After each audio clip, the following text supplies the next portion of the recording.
5 जुलाई 2024 की सुबह थी। लंदन में कीर स्टारमर मंच पर चढ़कर कहते हैं, 4 साल से ज़्यादा समय तक पार्टी को बदलने में लगा हूँ।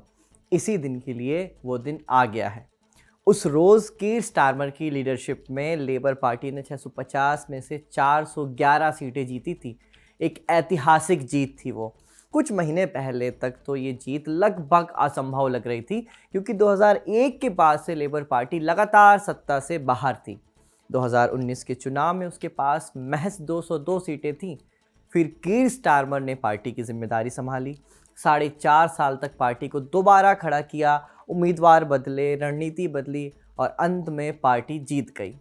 उस वक्त शायद ही किसी ने सोचा होगा कि इतिहास की सबसे बड़ी चुनावी जीतों में से एक दिलाने वाला यही नेता सिर्फ 2 साल बाद इस्तीफा देने पर मजबूर हो जाएगा। कीर स्टारमर ने इस्तीफा क्यों दिया, इसकी कई वजहें बताई जा रही हैं। कुछ लोग कहते हैं कि उनकी सरकार जनता की उम्मीदों पर खरी नहीं उतरी। कुछ विश्लेषक इसका कारण ब्रिटेन की खराब अर्थव्यवस्था, बढ़ती महंगाई, इमिग्रेशन को बताते हैं। कुछ कहते हैं कि पार्टी के अंदर ही उनके इतने दुश्मन बढ़ गए थे कि वो उन्हें आगे जाते नहीं देख सकते थे।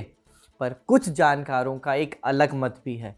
वो कहते हैं कि स्टारमर के इस्तीफे के पीछे लेबर पार्टी नहीं, बल्कि एक दूसरा नेता था। एक ऐसा नेता जो कभी ब्रिटेन की मुख्यधारा राजनीति के किनारे खड़ा दिखाई देता था, लेकिन अब पूरे राजनीतिक समीकरण को बदल रहा है। उसका नाम है नाइजल फराज। आज से कुछ साल पहले तक ब्रिटेन की राजनीति को समझना आसान था। एक तरफ कंजर्वेटिव पार्टी, टोरी पार्टी और दूसरी तरफ लेबर पार्टी। सत्ता इन्हीं दोनों के बीच घूमती रहती थी। लेकिन अब तस्वीर बदल रही है। फराज की रिफॉर्म यूके पार्टी लगातार आगे बढ़ रही है। कई सर्वे में उसने पारंपरिक पार्टियों को पीछे छोड़ दिया है, टोरी को, लेबर को। जिन इलाकों को कभी लेबर पार्टी का गढ़ माना जाता था, वहाँ भी चुनौती दिखाई देने लगी है। यही वजह है कि स्टारमर की जीत के सिर्फ 2 साल बाद लेबर पार्टी के भीतर नेतृत्व बदलने की, लीडरशिप बदलने की जो चर्चा है वो शुरू हो गई थी। कुछ सांसदों को लगने ये भी लगा था कि अगर अभी दिशा नहीं बदली गई पार्टी की, तो अगला चुनाव हाथ से निकल सकता है। इसी वजह से कीर स्टारमर ने अब इस्तीफा दिया है और आगे उनका भविष्य कुछ और होने वाला है। अब इन सब में दिलचस्प बात यह है कि स्टारमर के इस्तीफे से पहले ही ट्रंप ने इस बात की घोषणा कर दी थी कि स्टारमर जाने वाले हैं। अब इससे सवाल ये पैदा हुआ कि क्या ट्रंप को वाकई कोई खुफिया जानकारी थी? क्या लेबर पार्टी के भीतर चल रही हलचल ट्रंप तक पहुंच चुकी थी, या फिर ब्रिटेन का राजनीतिक संकट इतना बड़ा हो चुका था कि ट्रंप ने भी एक तुक्का ही लगाया और वो सही हो गया? क्योंकि ट्रंप को क्या ही फ़र्क पड़ जाएगा अगर वो गलत भी साबित हो गए, उनका तुक्का गलत भी साबित हो गया तो। वैसे ट्रंप के लिए दूसरी बड़ी खुशखबरी थी ये।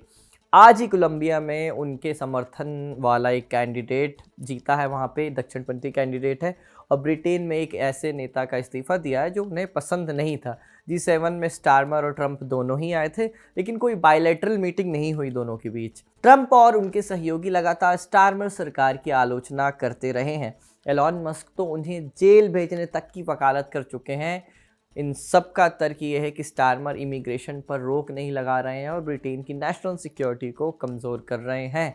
तो क्या स्टारमर का इस्तीफ़ा संकेत है कि ब्रिटेन भी अपना ट्रंप खोज रहा है और नाइजल फराज और मजबूत हो रहे हैं? इसका जवाब तो आने वाले समय में पता चलेगा। फिलहाल बड़ा सवाल ये है कि स्टारमर की जगह प्रधानमंत्री कौन बनेगा, कौन उनकी जगह लेगा। स्टारमर ने अपनी स्पीच में कहा है कि वो सितंबर में पार्लियामेंट शुरू होने से पहले ही अपना पद छोड़ देंगे। तब तक पार्टी अपना नया जो लीडर है वो चुन लेगी। इस नए लीडर की रेस में एंडी बर्नहैम का नाम सबसे ऊपर बताया जा रहा है, जो अभी अभी बाय इलेक्शन में नाइजल फराज की पार्टी के कैंडिडेट को हराकर आ रहे हैं। बर्नहैम ने ऐसी सीट जीती है जिसे हर सर्वे में, लगभग हर सर्वे में बताया जा रहा था कि वहाँ तो रिफॉर्म यूके ही जीतेगी, लेकिन बर्नहैम चुनाव लड़े और जीते भी। वैसे स्टारमर नहीं चाह रहे थे कि बर्नहैम ये वाला चुनाव लड़े, क्योंकि चुनाव जीत जाते तो स्टारमर को चुनौती मिलती कि आपसे मजबूत आदमी आ गया है, और अब ऐसा हो भी गया। इसलिए जनवरी में लेबर पार्टी ने बर्नहैम को टिकट देने से मना कर दिया था उस समय जब वो चुनाव लड़ने वाले थे, लेकिन अंत में टिकट भी मिला और चुनाव भी जीता गया और आज स्टारमर का इस्तीफ़ा आ गया। इसलिए आज के शो में हम जानेंगे कि कीर स्टारमर के इस्तीफ़े के पीछे की पूरी कहानी क्या है, एंडी बर्नहैम कौन है जिन्हें किंग ऑफ द नॉर्थ के नाम से जाना जा रहा है, और क्या वो पार्टी को संभाल पाएंगे। नमस्कार, स्वीकार कीजिए साजिद का आप खबरगांव का डेली इंटरनेशनल बुलेटिन राजदूत देख रहे हैं।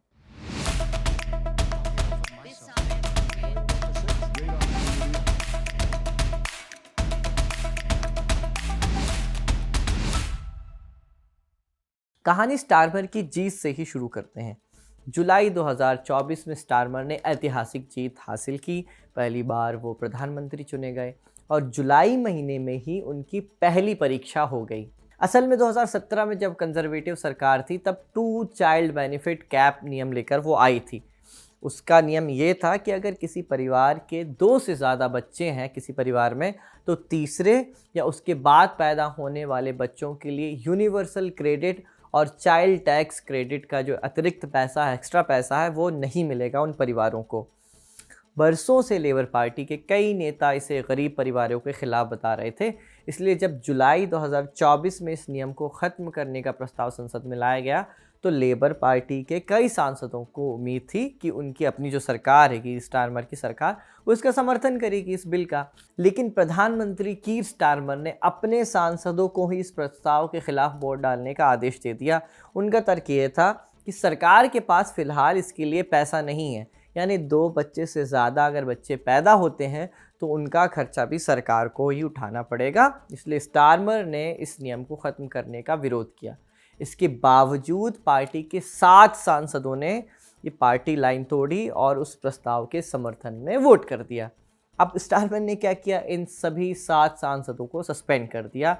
इससे स्टारमर का इमेच्योर फैसला कहा गया था उस वक्त। उसी समय लेबर पार्टी को करीब से जानने वाले कुछ पत्रकारों ने यह भी लिखा था कि अगर स्टारमर ऐसे ही फैसले लेंगे जैसे शुरुआत में ले रहे हैं तो वो टिक नहीं पाएंगे। लेकिन स्टारमर ने अनुशासन को ज़रूरी बताया। पहले ही महीने में एक बड़ा विवाद हो चुका था, लेकिन ये विवाद संभलता उससे पहले ही जुलाई महीने के आखिरी हफ्ते में साउथपोर्ट शहर में एक बहुत बड़ा दंगा भड़क गया। असल में हुआ ये कि वहाँ 3 बच्चों की हत्या कर दी गई और सोशल मीडिया पर अफवाह फैला दी गई कि हत्या किसी बाहर के मुल्क से आए व्यक्ति ने की है, किसी इमिग्रेंट ने। लोगों ने स्टारमर से कहा कि आप इमिग्रेशन पर लगाम लगाइए, नहीं तो ऐसी घटनाएं बढ़ती जाएंगी। हालांकि बाद में पुलिस ने बताया कि आरोपी खुद अंग्रेज़ था, ब्रिटेन में पैदा हुआ था, लेकिन तब तक फेक नैरेटिव जो था वो सोशल मीडिया में चल चुका था।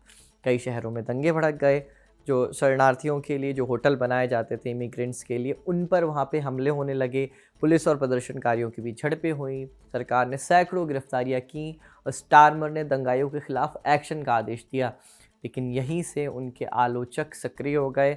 दक्षिणपंथी समूहों और ख़ासतौर पे रिफॉर्म यूके जो पार्टी है, उसके नेताओं ने आरोप लगाया कि लेबर सरकार ब्रिटेन की इमिग्रेशन समस्या को स्वीकार ही नहीं करना चाहती है। उनका कहना है कि सरकार हिंसा की तो निंदा कर रही है, लेकिन लोगों की जो मूल चिंता है, यानी बढ़ता इमिग्रेशन, उस पर बात नहीं कर रही है। इमिग्रेशन ही वो मुद्दा था जिसने स्टारमर की छवि को कमज़ोर किया है। विद इन लेबर पार्टी भी उनकी आलोचना हुई है कि वो इस पर हल्का हाथ रख रहे हैं। सितंबर 2024 में स्टारमर और उनके कुछ मंत्रियों पर महंगे गिफ्ट लेने के फिर आरोप लगे। ये दंगे भड़कने के बाद की बात हम बता रहे हैं। ये तीसरा बड़ा विवाद हो रहा है अब स्टारमर की सरकार में। हुआ ये था कि इसमें महंगे कपड़े, डिज़ाइनर चश्मे, फुटबॉल मैचों की जो VIP टिकट्स थे वो सब शामिल थे। कई गिफ्ट लेबर पार्टी के बड़े जो डोनर थे, वहीद अली, उन्होंने दिए थे बड़े बड़े नेताओं को। स्टारमर की पत्नी को 5000 पाउंड के कपड़े भी गिफ्ट हुए थे। भारतीय रुपयों में ये रकम होती है 6 लाख से कुछ ऊपर होती है। पर कानूनन ब्रिटेन के कानून के हिसाब से ये कोई अपराध नहीं पाया गया। लेकिन इससे कीर स्टारमर की छवि को ज़रूर नुकसान पहुंचा। अगले ही महीने देश का बजट पेश किया गया। ये 2024 की हम बात कर रहे हैं। इसमें स्टारमर ने कहा कि हम 40 बिलियन पाउंड एक्स्ट्रा टैक्स वसूलेंगे लोगों से। अब जनता ने कहा कि वादा तो टैक्स कम करने का किया था, पर उसका उल्टा कर रहे हो। लेकिन स्टारमर ने तर्क दिया कि देश की हालात जो हैं वो उम्मीद से कहीं ज़्यादा ख़राब हैं, इसलिए ये कदम उठाना पड़ रहा है। इसी बजट में सरकार ने, जो ये बजट आया था 2024 में ही, उसी बजट में सरकार ने एग्रीकल्चर लैंड से जुड़े एक इनहेरिटेंस टैक्स में भी बदलाव किया था। अब इस बदलाव से ये होता कि वहाँ की किसान जो थे, उनका तर्क ये था कि जो ज़मीन है उनकी, एग्रीकल्चर लैंड है, वो नाम अगर किसी दूसरे के नाम में ट्रांसफ़र करना है तो उसमें दिक्कत आएगी। अब इसके विरोध में वहाँ के किसान उतर गए। गांव के किसान अपने ट्रैक्टर लेके लंदन चले आए, खूब प्रदर्शन हुआ और फिर जाकर आगे सुलह हुई। जब ब्रिटेन में किसानों वाला जो प्रदर्शन था वो ख़त्म हो गया, तो ब्रिटेन में फिर स्टारमर सरकार पर आलोचना लगने लगी कि वो अब यू टर्न ले रहे हैं। 2024 में जिस 2 चाइल्ड बेनिफिट कैप को बचाने के लिए स्टारमर ने अपनी ही पार्टी के 7 सांसदों को सस्पेंड कर दिया था, 2025 में सरकार ने उसी नीति को खुद भी ख़त्म कर दिया। एक बड़ा यू टर्न तो था ही ये। इससे ये धारणा और मजबूत हो गई कि डाउनिंग स्ट्रीट ना तो अपनी पार्टी को पूरी तरह साथ रख पा रही है और ना ही अपनी नीतियों पर लंबे समय तक टिक पा रही है। 2025 में भी इसी तरह के कई यू टर्न स्टारमर ने लिए। इससे सीधे फ़ायदा हुआ उनके विरोधियों को, यानी रिफॉर्म यूके को। पर 2026 की शुरुआत में ब्रिटेन की राजनीति में वो हुआ जिसने स्टारमर की छवि को सबसे ज़्यादा नुकसान पहुंचाया। उनकी सरकार का नाम एप्स्टीन मामले में आया, एप्स्टीन फाइल्स में आया। पीटर मेंडलसन का नाम चर्चा में आया। मेंडलसन जो हैं वो चुनाव जीतने के बाद स्टारमर ने उन्हें अमेरिका का राजदूत बनाया था। और जो मेंडलसन हैं वो कुछ टोनी ब्लेयर के ज़माने के लेबर पार्टी के नेता हैं, बहुत बड़े नेता माने जाते हैं। 2026 में जब उनका नाम एप्स्टीन फाइल में आया तो बहुत विवाद हुआ। बाद में ये जानकारी सामने आई कि स्टारमर को इस बारे में पता था कि उनके एप्स्टीन के साथ, जेफरी एप्स्टीन के साथ संबंध है। मामला यही नहीं रुका। कुछ समय बाद ये भी सामने आया कि राजदूत बनने से पहले उन पर एक जांच हुई थी।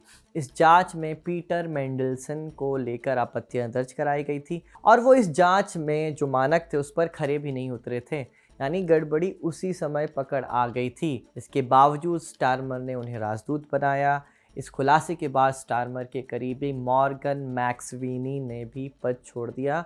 मॉर्गन वही व्यक्ति थे जिन्होंने 2024 की ऐतिहासिक चुनावी जीत में स्टारमर का बहुत साथ दिया था। प्रमुख रणनीतिकार माने जाते थे वो लेबर पार्टी के।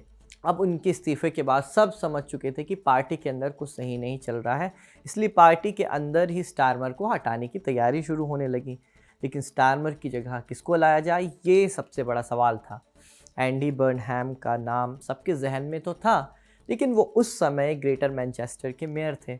अगर उन्हें स्टारमर की जगह लाना था तो पहले उन्हें बनाना था सांसद। इसके लिए कोई बाईपास इलेक्शन में सीट खोजनी पड़ती थी। अब हुआ ये कि गॉर्टन एंड डेंटन सीट पर ये मौका मिला। उपचुनाव की तैयारी शुरू हुई। बर्नहैम के समर्थकों को उम्मीद थी कि वे लेबर उम्मीदवार बनेंगे, पार्टी उन्हें उम्मीदवार बनाएगी। लेकिन पार्टी की नेशनल एग्जीक्यूटिव कमेटी ने उन्हें उम्मीदवार नहीं बनाया, उसकी इजाज़त नहीं दी। तर्क ये दिया कि अगर बर्नहैम सांसद बनने के लिए मेयर पद छोड़ते हैं तो एक नया मेयर का इलेक्शन करवाना पड़ेगा, जिससे पार्टी को बहुत पैसा खर्चना पड़ेगा। लेकिन पार्टी के भीतर बहुत से लोगों ने इस स्पष्टीकरण को स्वीकार नहीं किया।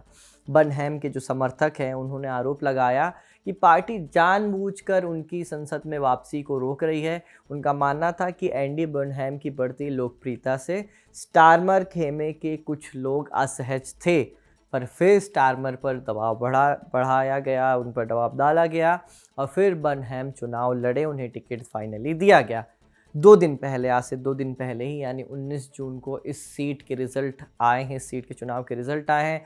बर्नहैम चुनाव जीत चुके हैं और अब तैयारी की जा रही है कि उन्हें पार्टी का लीडर बनाया जाए। इसके ठीक 1 महीने पहले ही स्टारमर की क़यादत में लेबर पार्टी ने बहुत बुरा प्रदर्शन किया था लोकल इलेक्शंस में।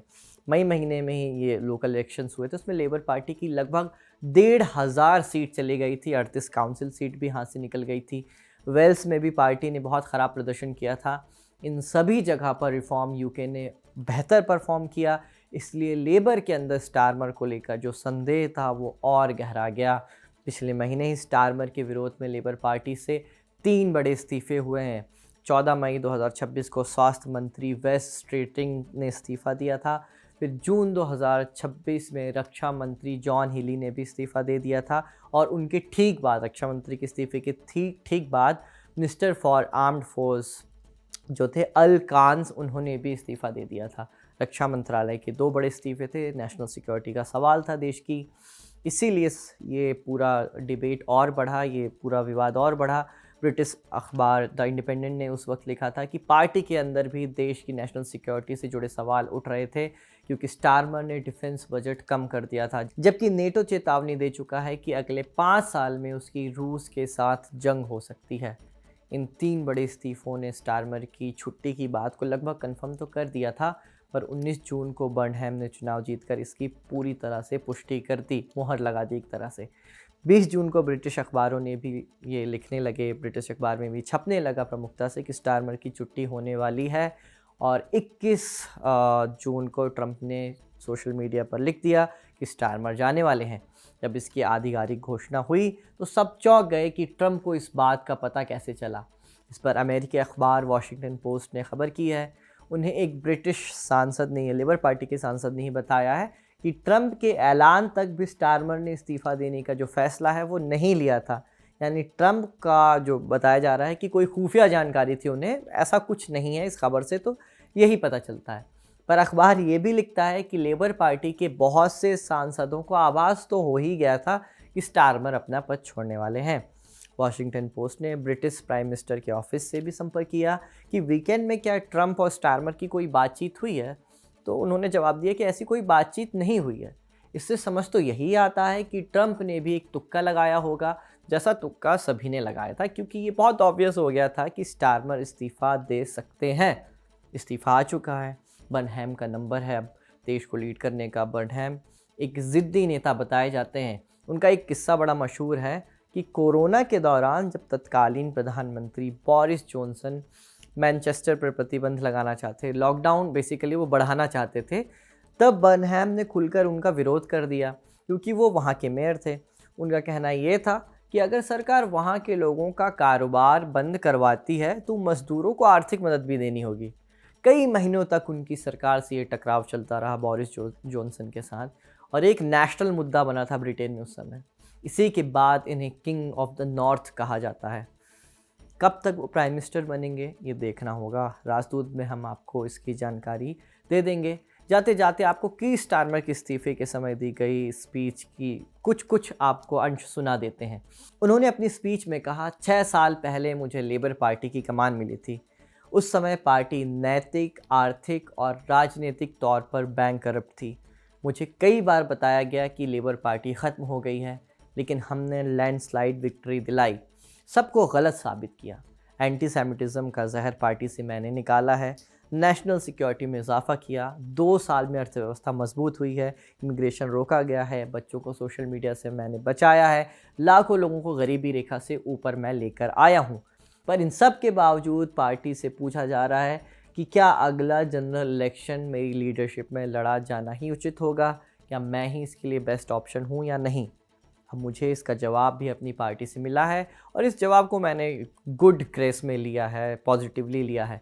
मैंने इस्तीफ़ा देने का फ़ैसला कर लिया है, राजद से भी मैंने बात कर ली है, और नेशनल एग्जीक्यूटिव कमेटी को बोल दिया है कि अगले लीडर के चुनाव के लिए नॉमिनेशन शुरू करें। मैं स्मूथ पावर ट्रांजिशन का भी वादा करता हूँ। तो ये थी कहानी कि स्टारमर के इस्तीफ़े की। कोई एक वजह, बड़ी वजह नहीं थी जिसकी वजह से इस्तीफ़ा हुआ, कई वजह थी जो धीरे धीरे सामने आईं।